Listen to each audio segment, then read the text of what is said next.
Bonjour à tous.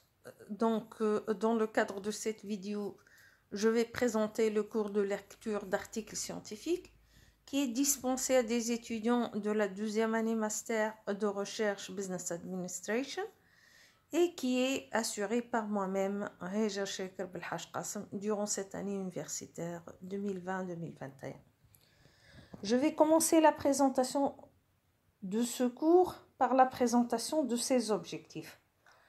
En fait, à l'issue de ce semestre, les chercheurs potentiels seront en mesure d'abord de se lancer dans la recherche scientifique ou voire même ils seront déjà lancés dans ce processus de recherche scientifique. D'ailleurs, comme vous le savez, dans un master de recherche en Business Administration, à l'issue du second semestre, vous êtes censé avoir préparé un master de recherche que vous allez discuter face à un jury. Et bien sûr, à l'issue de cette discussion, on vous discernera le diplôme de master de recherche en Business Administration. Ceci serait possible, bien évidemment, dans la mesure où vous serez capable de maîtriser les étapes de la recherche scientifique, ce qui constitue le deuxième objectif de ce cours. Parce que, comme vous le savez déjà, la recherche scientifique ne se fait pas de manière arbitraire. Il y a un nombre de règles à respecter, il y a des exercices à faire et il y a un certain raisonnement à inculquer dans vos esprits en vue de vous rendre facile la tâche de préparation d'un mémoire de master. Donc, comment vous allez maîtriser les étapes de la recherche scientifique dans le cadre de ce cours? C'est à travers d'abord la maîtrise de l'épistémologie. Vous avez déjà eu un cours d'épistémologie et vous connaissez l'importance de l'épistémologie dans la conduite d'une recherche scientifique, notamment dans le domaine du management. La lecture d'articles scientifiques, parce que finalement, vous pouvez réaliser votre recherche qu'en vous référant au travail déjà réalisé dans le domaine que vous allez choisir d'investiguer davantage. Et bien sûr, de discuter de votre sujet de recherche avec des experts du domaine ou bien des collègues pour apprendre à argumenter vos choix ou, le cas échéant, apporter les corrections nécessaires si éventuellement vous êtes en train d'emprunter un chemin qui peut ne pas mener à un résultat. En fait, c'est quoi la recherche scientifique? Finalement, la recherche scientifique, c'est d'avoir une idée en tête. Cette idée, on l'a constituée à l'issue de la lecture de plusieurs articles scientifiques et on va constituer notre propre proposition et qu'on va défendre en argumentant notre choix par rapport à ce qui a été réalisé auparavant. Donc là, faire de la recherche, c'est apprendre à défendre et à argumenter ses propos, mais également se doter d'une certaine flexibilité en vue de se corriger si éventuellement on se trouve en train d'aller dans un sens qui ne mène nulle part. Donc là, plus vous discutez vos idées face à des experts dans le domaine du management ou bien face à vos propres collègues et vous récoltez des avis qui soient différents, qui ne peuvent que enrichir votre conception du sujet que vous êtes en train de traiter, plus que c'est mieux. Donc, dans le cadre de ce cours, je vous donnerai l'opportunité, l'espace de discuter vos idées, de les défendre et voire même de moduler un peu vos propositions en vue de répondre aux critiques constructives auxquelles vous allez faire face. Donc, pourquoi il est important de suivre ce cours et de ne rater aucune séance de ce cours? Parce que ce cours vous permettra d'apprendre à faire de la recherche scientifique. Comme je vous ai dit, la recherche scientifique, c'est d'être doté d'un état d'esprit bien déterminé. Au départ, ça va vous paraître difficile, mais au fur et à mesure que vous êtes en train d'avancer dans la lecture, dans l'exposé de vos travaux, dans la discussion et l'argumentation de vos propositions, plus cet esprit vous sera inculqué et plus vous serez en mesure de faire la recherche mieux et plus facilement. Il va vous permettre également de choisir un sujet de recherche et commencer le processus de recherche. Donc là, votre mémoire doit, la réalisation du mémoire doit commencer maintenant. Donc, c'est dans le cadre de ce cours que vous allez voir quel domaine de recherche vous intéresse et vous allez entrer en profondeur parce que, comme je vous ai dit, il va être, vous allez constituer vous-même le cours. Donc là, je suis là pour vous orienter, pour vous présenter la démarche, pour analyser votre état d'avancement, pour vous voir si vous êtes en train d'avancer dans le bon sens ou pas. Mais finalement, c'est à vous de réaliser le cours en, bien sûr, faisant des efforts, en réfléchissant, en se posant des questions et en cherchant à en apporter des réponses. Donc là, vous allez identifier quel domaine vous allez étudier et quelles questions de recherche vous allez chercher et à quelles questions de recherche vous allez chercher de répondre. Vous allez donc, bien évidemment, préparer le contenu sur lequel vous allez être évalué à la fin du semestre. Donc là, c'est l'occasion de vous dire comment ce cours il est évalué.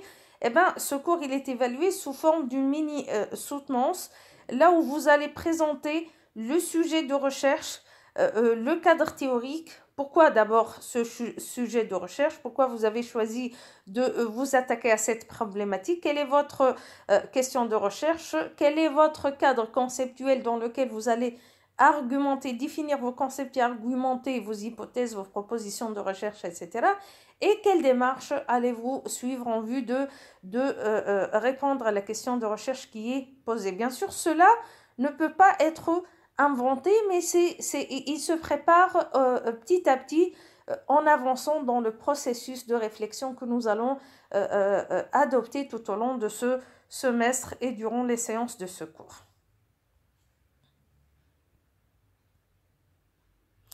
Donc, pour atteindre nos objectifs, donc on a dit que le premier objectif, c'est de vous aider à faire de la recherche. Le second, c'est de vous permettre de vous lancer dans la recherche. Et pour vous lancer dans la recherche, il y a des outils de travail que vous devez maîtriser, dont notamment l'épistémologie. Donc, pour maîtriser l'épistémologie, vous allez être en mesure de préparer des exposés qui porteront sur cet thème. D'abord, un exposé dans lequel vous allez, l'un d'entre vous, il va définir l'épistémologie et il va nous présenter quelle importance il faut donner à l'épistémologie pour que le chercheur puisse réaliser son travail de recherche. Un autre ou une autre étudiante préparera le design de la recherche, définition du design de la recherche, démontrer son importance pour mener une recherche scientifique et quelles sont les caractéristiques du design de la recherche. Par la suite, j'ai pris les deux courants les plus importants qui sont le positivisme et le constructivisme. Donc, ce thème va être présenté par Rada. Et donc là, Rada nous présentera les définitions de chaque paradigme et une comparaison entre les deux. Et quand est-ce qu'on opte pour un paradigme positiviste et quand est-ce qu'on opte pour un paradigme constructiviste.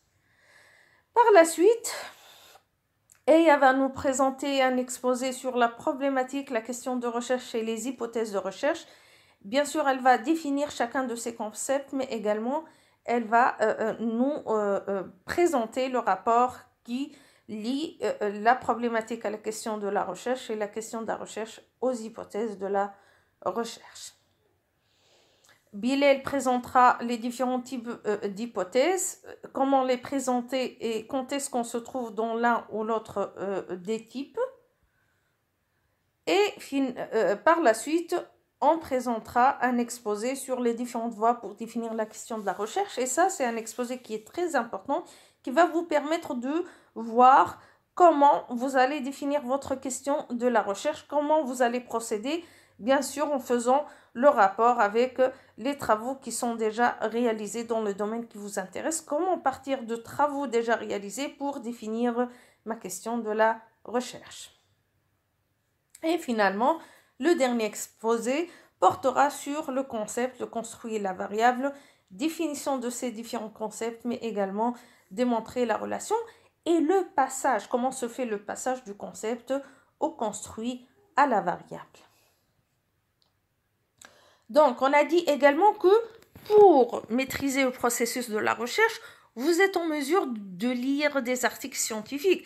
D'ailleurs, tout ce que vous allez présenter, c'est à l'issue de la lecture des travaux qui vous ont précédés, qui vont constituer pour vous des arguments que vous allez utiliser pour constituer votre conception du phénomène que vous êtes en train d'étudier. Donc la lecture d'articles scientifiques constitue également un pilier du travail de la recherche.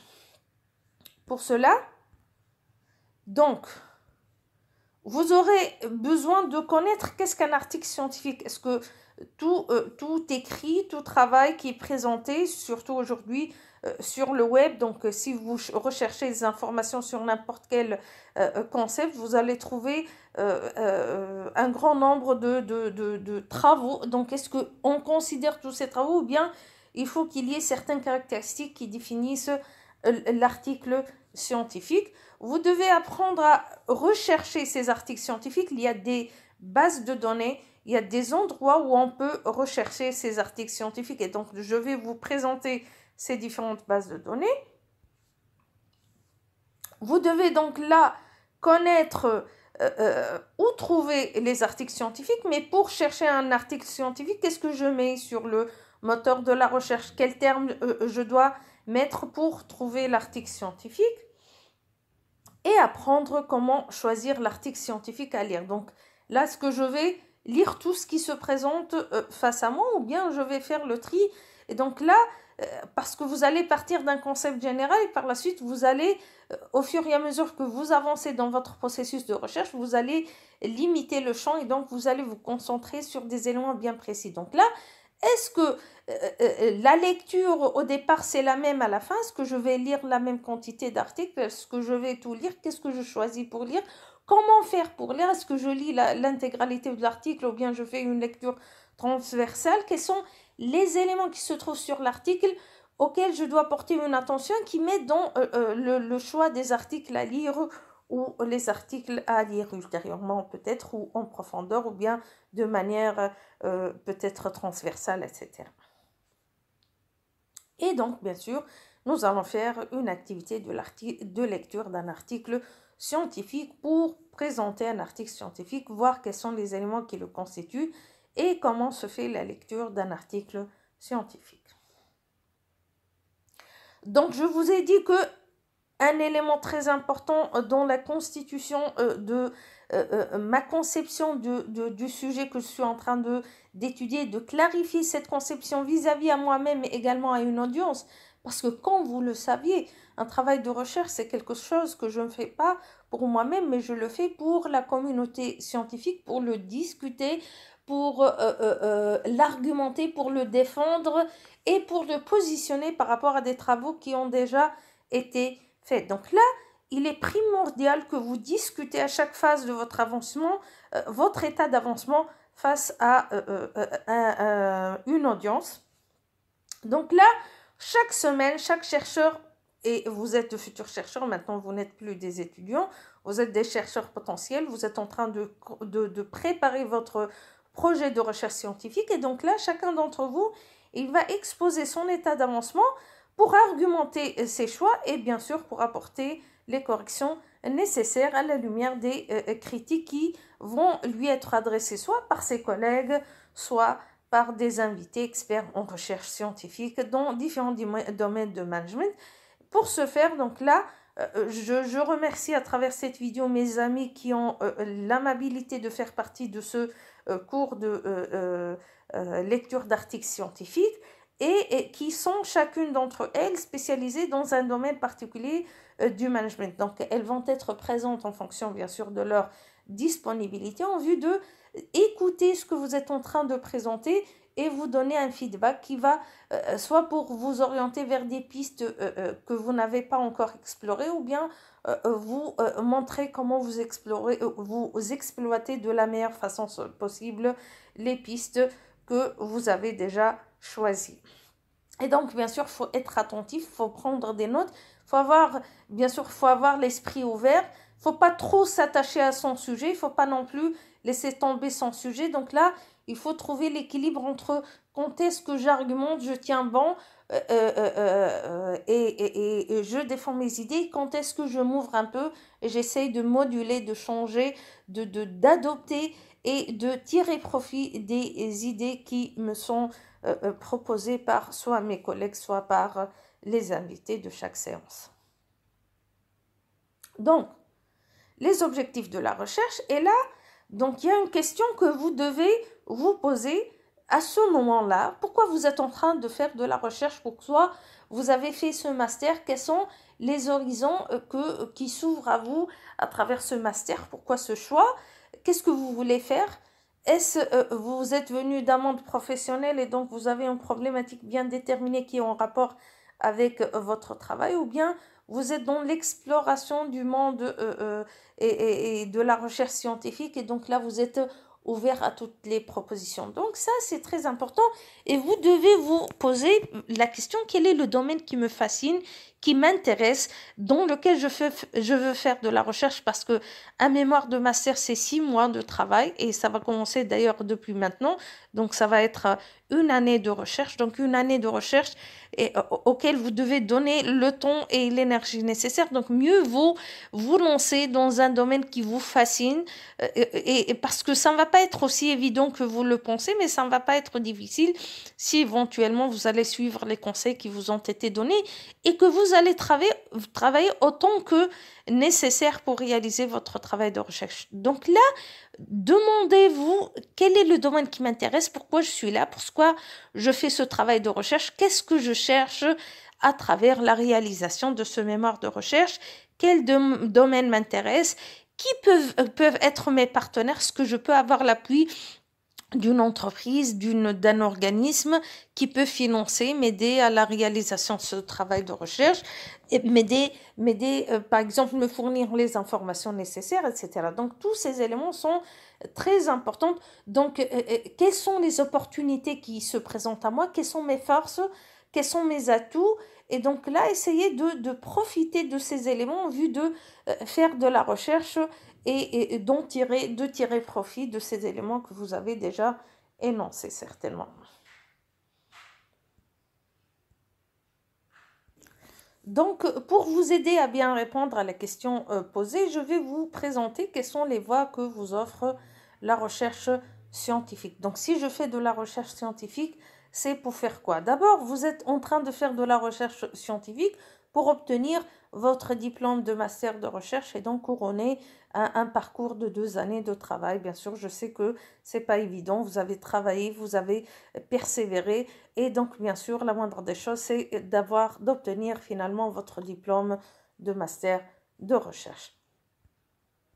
Mais c'est pas tout. Donc là, vous êtes en mesure, bien évidemment, parce qu'on a dit qu'un travail de recherche, c'est un travail qui n'est pas destiné pour moi-même, mais plutôt pour la communauté scientifique, pour le présenter et pour le discuter. Donc, où est-ce que je peux présenter et discuter mon travail de recherche? C'est dans le cadre de manifestations scientifiques qui sont organisées chaque année autour de thèmes spécifiques, qui peut se faire soit dans le cadre de colloques ou de séminaires au niveau national ou bien au niveau international. Donc là, je peux proposer mon travail de recherche pour le présenter, discuter dans des manifestations scientifiques et avoir les feedbacks pour améliorer mon travail. Et bien sûr, l'ultime forme, c'est de publier son travail de recherche dans une revue scientifique, et donc là, faire partie des auteurs et donc devenir une référence dans le domaine dans lequel vous vous êtes lancé et vous avez choisi de répondre à votre question de recherche. Donc, quels sont les facteurs clés de succès d'une recherche scientifique? Pour réussir, je vous ai dit que le chemin n'est pas évident, mais c'est un chemin qui est passionnant, donc il faut l'aimer, il faut aimer. Pour cela, vous devez choisir un sujet que vous aimez, qui vous intéresse, qui vous fascine, qui vous interpelle, qui suscite votre curiosité, parce que c'est un long parcours là où il y aura des périodes faciles, il y aura des périodes difficiles, et donc là, vous aurez vraiment besoin de plusieurs éléments, dont notamment d'abord donner à votre recherche le temps nécessaire, ne pas la banaliser, ne pas la sous-estimer non plus. Je m'adresse de manière spécifique aux personnes qui viennent du monde professionnel. Donc peut-être on se dit, bon, finalement la recherche c'est de trouver un sujet et de travailler sur, et c'est pas aussi difficile que préparer une matière et passer un examen. Eh bien, c'est le contraire. Peut-être vous allez vous rendre compte que préparer une matière et passer un examen, ça peut sembler être plus facile que faire une recherche scientifique. Pourquoi? Parce que quand vous avez un cours et que le responsable du cours, il vous donnera le contenu, vous l'expliquera et par la suite, vous allez être évalué sur ce qu'il vous a donné. Mais là, c'est votre œuvre, c'est à vous de constituer, de fabriquer brique par brique, étape par étape, votre travail de recherche. Donc, c'est vous, c'est votre avis, c'est votre argumentation, c'est la mobilisation des travaux antérieurs pour argumenter ce que vous proposez. Vous êtes là pour donner un coup de main, pour clarifier, pour permettre de développer la science et la connaissance autour d'un sujet bien déterminé. Donc, ne sous-estimez pas cette phase, ne sous-estimez pas ce travail. Donnez-le temps nécessaire, ni plus ni moins. Il ne faut pas surestimer ou bien faire de la recherche, d'un mémoire de recherche, l'œuvre de votre vie, non. Donnez juste le temps nécessaire et l'effort nécessaire pour la réalisation d'un travail de recherche digne de ce nom. Donc, vous n'allez maîtriser le domaine de recherche qui vous fascine. Vous pouvez trouver votre question de recherche, vous pouvez trouver la manière de répondre à la question de recherche et à avancer dans votre travail de recherche que suite à la lecture d'articles scientifiques pour comprendre le domaine. Donc, et là, je vous ai dit que c'est l'effet entonnoir. On va commencer d'un champ large et on commence à délimiter le champ jusqu'à trouver la question de recherche à laquelle vous allez répondre. N'essayez pas de résoudre tous les problèmes de la planète à travers votre travail de recherche. Encore faut-il être précis, définir un volet bien déterminé, s'attaquer à ce volet. Et sachez que vous n'êtes pas les seuls dans le domaine, il y a trop de chercheurs. Et donc, si chacun prend un aspect, c'est qu'à la fin du processus, on aura une vision claire du domaine dans lequel on se lance. Donc là, lisez. Tant que vous n'avez pas les idées claires, tant que la démarche n'est pas claire dans votre esprit, tant que vous n'arrivez pas encore à argumenter vos choix, c'est qu'il vous manque encore des connaissances. Et donc là, pour les trouver, il faut lire et relire autant de fois que la question de recherche vous soit claire et que la démarche que vous allez suivre pour y répondre soit bien sûr très claire dans votre esprit. Donc, bien sûr, un des impératifs, c'est de maîtriser la langue anglaise parce que un nombre très important d'articles d'actualité sont rédigés en anglaise. Si vous n'êtes pas vraiment excellent en anglais, c'est pas un handicap. Et travaillez sur ça. Il faut reconnaître que vous avez une faiblesse et vous devez travailler sur ça. Essayez d'apprendre, essayez d'utiliser des dictionnaires, etc. Au fur et à mesure. Ça va paraître au départ difficile, mais enfin, ça va être facile. Pourquoi ça va être facile? Parce que finalement, vous êtes en train d'étudier un domaine spécifique. Donc, toutes les idées sont redondantes, elles se répètent. Donc là, je vais trouver l'idée pour la première fois dans le premier article que je vais lire. Mais le second, il va reprendre cette même idée et ainsi de suite. Donc, j'écoute l'idée plusieurs fois jusqu'à ce qu'elle soit inculquée dans ma tête. Et donc là, vous allez comprendre plus facilement le deuxième article, le troisième et ainsi de suite. Donc là, faites des efforts. Et on a tous nos faiblesses, mais le plus important, c'est de reconnaître qu'on a une faiblesse et de travailler sur. Et si aujourd'hui j'ai un handicap dans un point bien déterminé, si je travaille sur l'amélioration de cet handicap au bout d'une année, je vais être mieux et donc je vais le maîtriser mieux. Et donc là, la recherche, it's about asking questions. Donc là, il faut se poser des questions, mais il ne faut pas seulement se poser des questions, il faut chercher à en apporter des réponses. Donc la recherche, l'amélioration de la science, l'amélioration de tout ce qui nous entoure est tributaire de notre capacité à se poser des questions, mais également à trouver des réponses à ces questions à travers, bien sûr, les travaux qui ont déjà été réalisés. Et là, il faut élargir l'éventail et le champ et lire dans différents domaines, dans la psychologie, la sociologie, le management, etc., etc. Donc là, vous devez vraiment vous habituer à vous poser des questions qui vont vous permettre d'améliorer ce que vous êtes en train de rechercher et ce que vous êtes en train d'investiguer.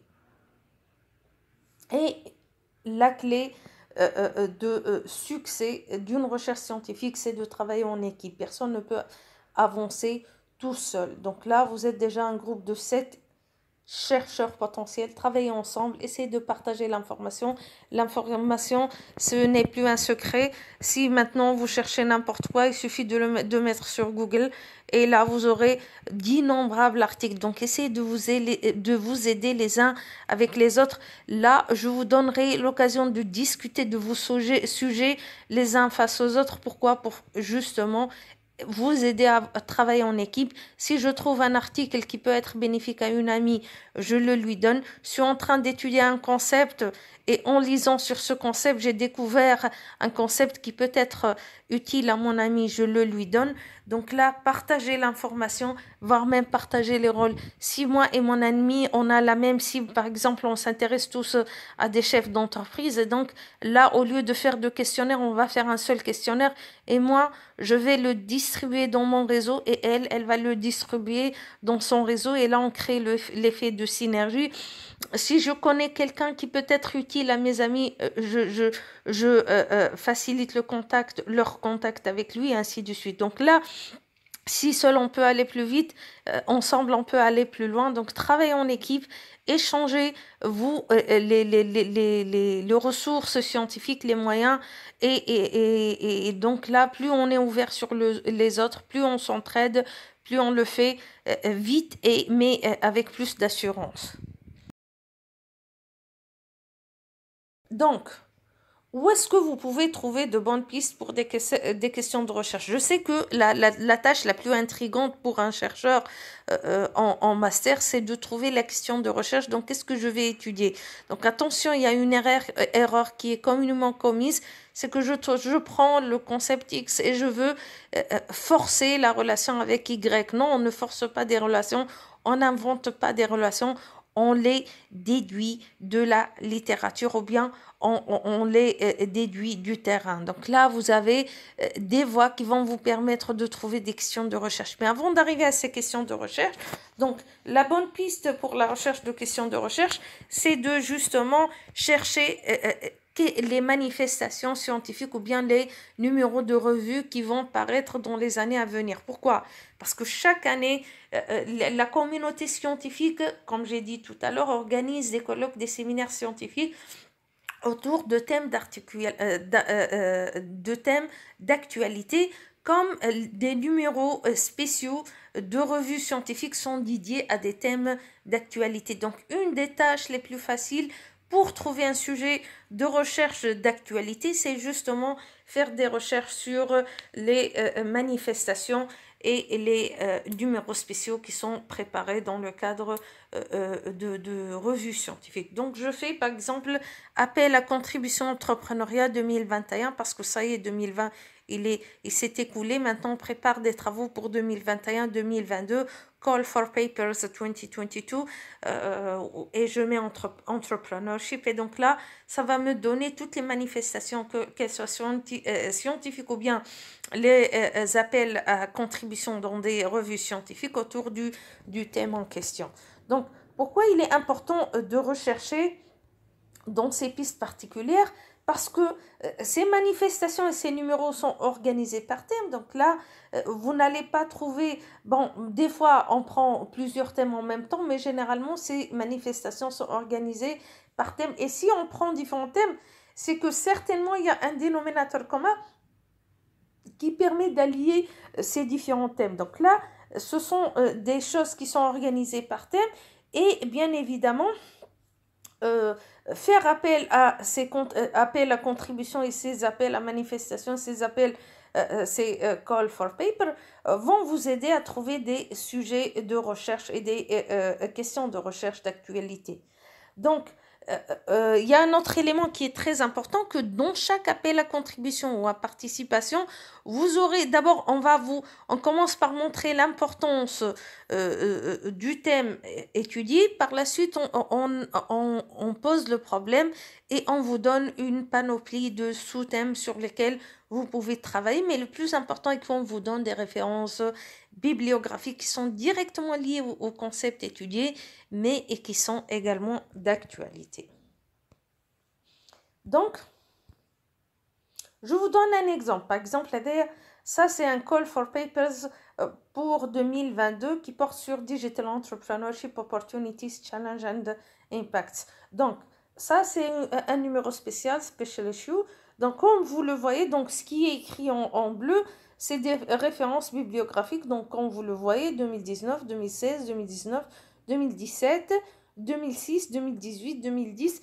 Donc, déjà, ce sont des références qui sont d'actualité. Donc, et au départ, on commence par définir le concept et pourquoi il est important d'étudier, en l'occurrence, le digital entrepreneurship. Par la suite, on vous pose le problème et on vous donne ici des pistes d'études comme par exemple Industry Specific Classification Schemes or Startups or Business of Startups or Business Models, voilà, ou bien Impacts of Digital Entrepreneurship on Regions and Countries, Investment in Digital Innovation and their Economic or Societal Payoffs, etc. Il y a également ici le calendrier schedule. Donc là, ce sont des dates à respecter. Donc là, il faut soumettre au plus tard le 1er mars. Le retour aux auteurs, c'est le 3 mai. Par la suite, révision, c'est le 2 juillet. Donc la dernière révision, ça sera le 21 septembre. Donc ces dates, si vous allez soumettre votre travail à ce numéro spécial, sont bien sûr à respecter. Et maintenant, voilà les références bibliographiques, les auteurs dont on a parlé tout à l'heure. Ici, on vous donne l'article complet, les références complètes de ces travaux de recherche. Donc, j'espère que cette vidéo vous sera utile et je vous donne rendez-vous la semaine prochaine pour avancer dans le cadre de ce cours de lecture d'articles scientifiques. Merci.